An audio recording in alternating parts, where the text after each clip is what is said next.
You have now been joined by the majority leader of the House of Representatives, Honorable Alhassan Ado-Doguwa. Thank you so much, Honorable Ado-Doguwa, for your time tonight on the program.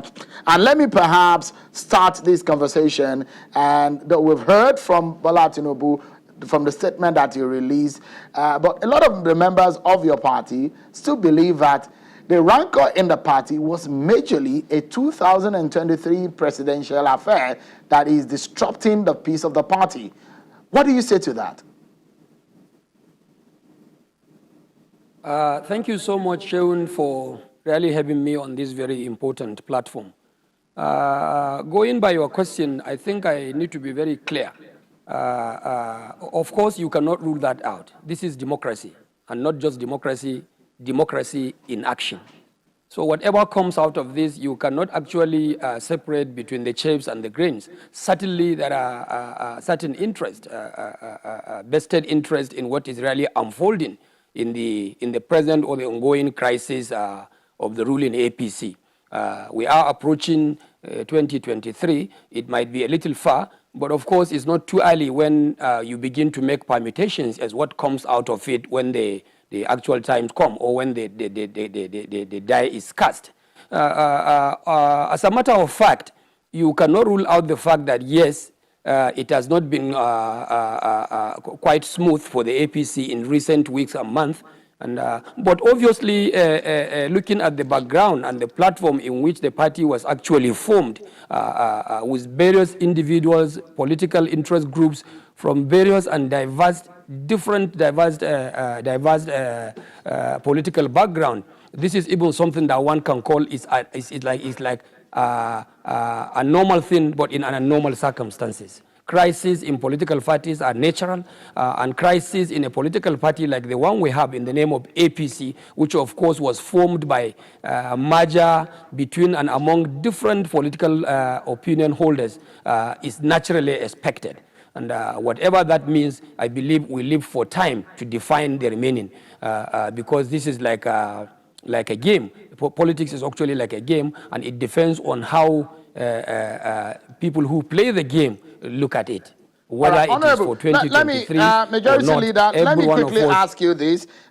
From your own point of view, because you're a leader in the party, 2023 is just few years away, but in the thinking of a whole lot of people, the permutations are already there. For you, as the leader of the party, which part of the country, which zone of the country do you think that the next president, should be zoned to? This is also something that is still subject to decisions and consultations and counter-consultations among the party stakeholders. For me, zoning in some political parties sometimes is even unconstitutional. It may not have been provided for in the constitution of the APC. But I want to believe determining where the next presidency should come from, or the next president of the Federal Republic of Nigeria should come under the arrangement of the APC, is something that is too early for us to begin to talk about. But ordinarily, and in my own opinion, since we have a president who has served for two consecutive terms from the northern region, then presumably every ordinary Nigerian would now expect that the next president under the APC government or under the APC as a political party should now come from the other region. This is there is no gain saying that. But whether this holds or not is left for the stakeholders to decide, and also the instrumentality of the laws that govern the activities and operations of our political party to determine when the time comes up. But ordinarily, the expectation of every Nigerian will now think, oh, having have a president who is now serving from one part of the country for 8 years, presumably, then definitely when it comes to power shift, then we will now expect a president from the other region to now serve. That is why we call ourselves a united Nigeria.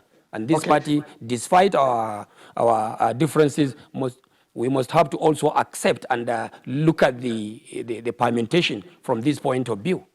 There's been a lot of people who have raised questions as to what the president said and the decision of NEC. For example, the issue of the constitution of the party and where the party stands on the constitution of caretaker and how the NWC was disbanded. For some people, they think that there seems to be some illegality there, but they also think that the president needed to do it anyways just to pave a way forward. Do you agree with that opinion?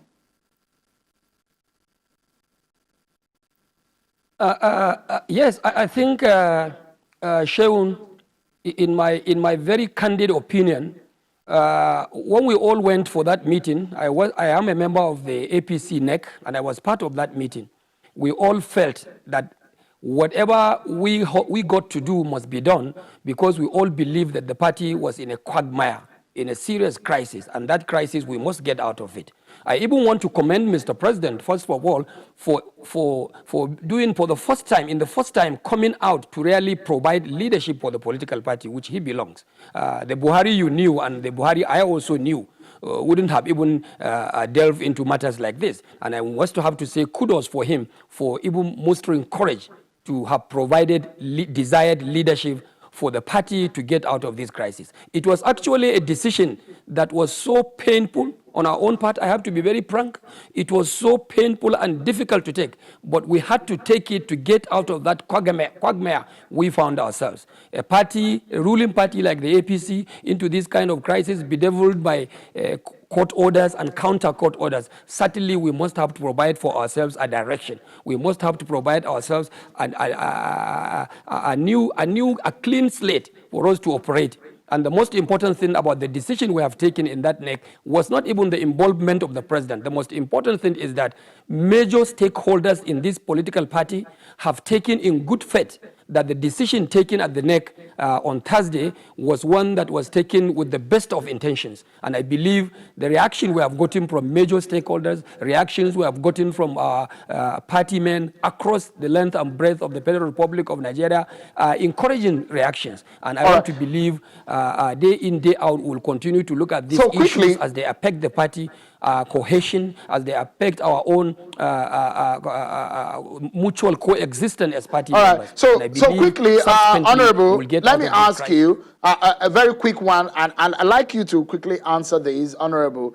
A lot of people have been asking the question, why did the leaders of the party allow the crisis to go on for that long? Should the president have intervened earlier than he did?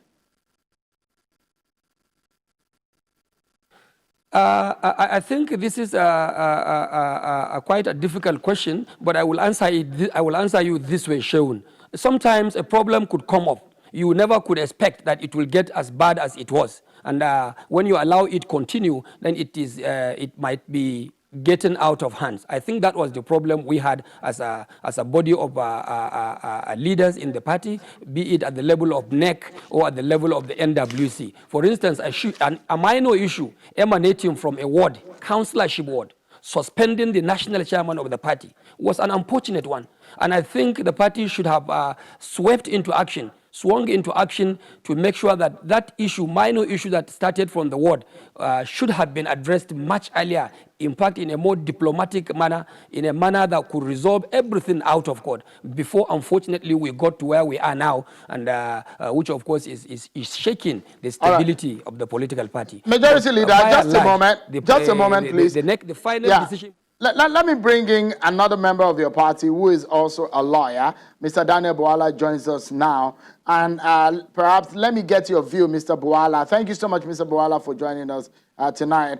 Let me get your view on some of the issues regarding the legality or otherwise of the decision of the NEC. For example, there is the constitution of your party, Article 17, which talks about the tenure of office, that no officer in any organ of the party shall hold executive position office in government concurrently. There is also another portion of your party constitution and powers and tenure, 13 section Article 13, which talks about the National Working Committee, which is the only power that is strengthened by the constitution to set up a caretaker committee. What are your views?